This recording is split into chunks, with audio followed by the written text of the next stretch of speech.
अस्सलामु अलैकुम मुअज़्ज़ज़ ख़वातीन व हज़रात। आज हम बात करेंगे ज़बान दराज़ी के बारे में। बाज़ लोग देखने में बहुत अच्छे मालूम होते हैं और बहुत खूबसूरत नज़र आते हैं, लेकिन जब वो बोलते हैं तो उनकी ज़बान एक तेज़ धार खंजर या तलवार की तरह काम करती है। वो कलेजे को चीरती हुई उससे पार हो जाती है और ऐसे ज़ख्म देती है कि जिनका बर वक्त इलाज मुमकिन नहीं होता। कहते हैं कि जब दुकान का ताला खुलता है तो तभी मालूम होता है कि अंदर क्या है, और इसी तरह जब बंदा ज़बान खोलता है, जब बंदा बोलता है, तो तभी मालूम होता है कि उसके दिल में क्या है। दर हकीकत ये ज़बान जो है, ये हमारे दिल की तर्जुमानी करती है। और जैसे किसी शायर ने कहा था कि दिल साफ़ हो तो जहर उगलती नहीं ज़बां, रोशन चराग से कभी उठता नहीं धुआं। इसी हवाले से एक वाक़या मेरे ज़हन में आ रहा है। एक बहुत ही अच्छा और शरीफ और अच्छे अखलाक का मालिक एक आदमी था। उसका बेटा था, उस बहुत ज़बान दराज़ था, बहुत ज़्यादा तल्ख़ कलामी करता था और दिन में बहुत सारे लोगों को अपनी ज़बान से और तकलीफ़ देता था, बहुत ज़्यादा गुस्सा करता था। उस आदमी ने एक दिन सोचा कि अपने बेटे को कोई ऐसी ऐसी नसीहत करूं जिससे वो बाज आ जाए।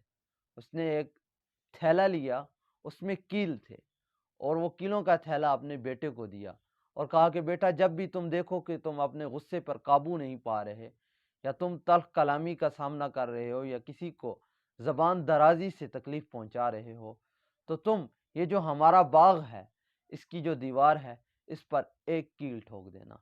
यानी जितनी बार तुम्हें गुस्सा आए, जितनी बार तुम ज़बान दराजी करो, बदकलामी किसी के साथ करो, तो तुम इस दीवार पर एक कील लगाते जाना।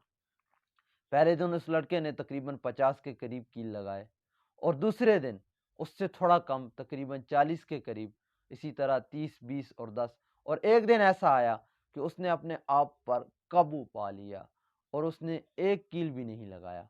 वो गया और अपने बाप के पास गया और कहा कि अब इस थैले की, मुझे अब इन कीलों की ज़रूरत नहीं रही, ये आप अपने पास रखें। बाप भी बहुत समझदार था।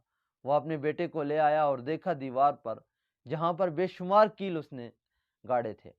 उसने कहा कि बेटा, अब आपने ये करना है कि जिस दिन आपको गुस्सा ना आए, जिस दिन आप किसी के साथ बदकलामी ना करो, उस दिन आपने सिर्फ इस दीवार से एक कील निकाल लेनी है। जिस दिन ये सारे कील ख़त्म हो जाएं, तो आपने उस दिन मुझे बताना है। कुछ वक्त गुजरा तो एक दिन लड़का अपने बाप की खिदमत में हाजिर हुआ और कहा कि अब्बा जी, मैंने सारे कील निकाल दिए हैं उस दीवार से, और दीवार बिल्कुल साफ़ कर दी है। बाप ने बेटे को पकड़ा और साथ ले गया और कहता है कि दीवार का थोड़ा मुआयना करो, दीवार को थोड़ा गौर से देखो, आया है कि ये उसी तरह है जैसे ये कील लगाने से पहले है। तो बेटे ने कहा नहीं, इसमें कीलों के निशान पड़े हैं।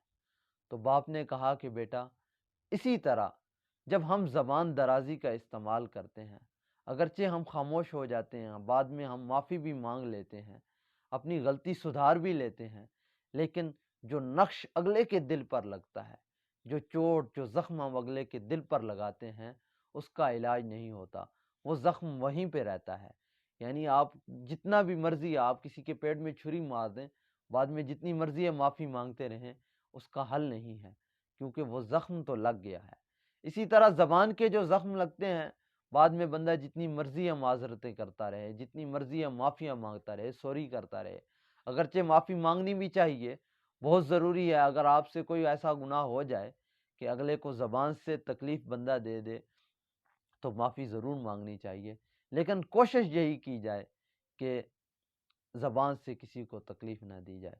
तो उसने कहा कि बिल्कुल, ये दीवार उस तरह नहीं है जिस तरह पहले थी, हालांकि इसमें अब जो मैंने कील लगाए और वो निकाले, तब भी इस पर निशानात हैं।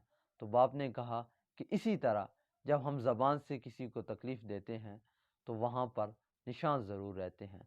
तो कोशिश करें कि निशानात कम से कम हों हमारे भी, हमारी ज़बान से किसी को तकलीफ़ कम से कम पहुँचे, ताकि अल्लाह के हुजूर भी हम सुरखरू रहें। अल्लाह ताला अमल करने की तौफ़ीक अता फ़रमाए। जज़ाकल्लाहु खैरा।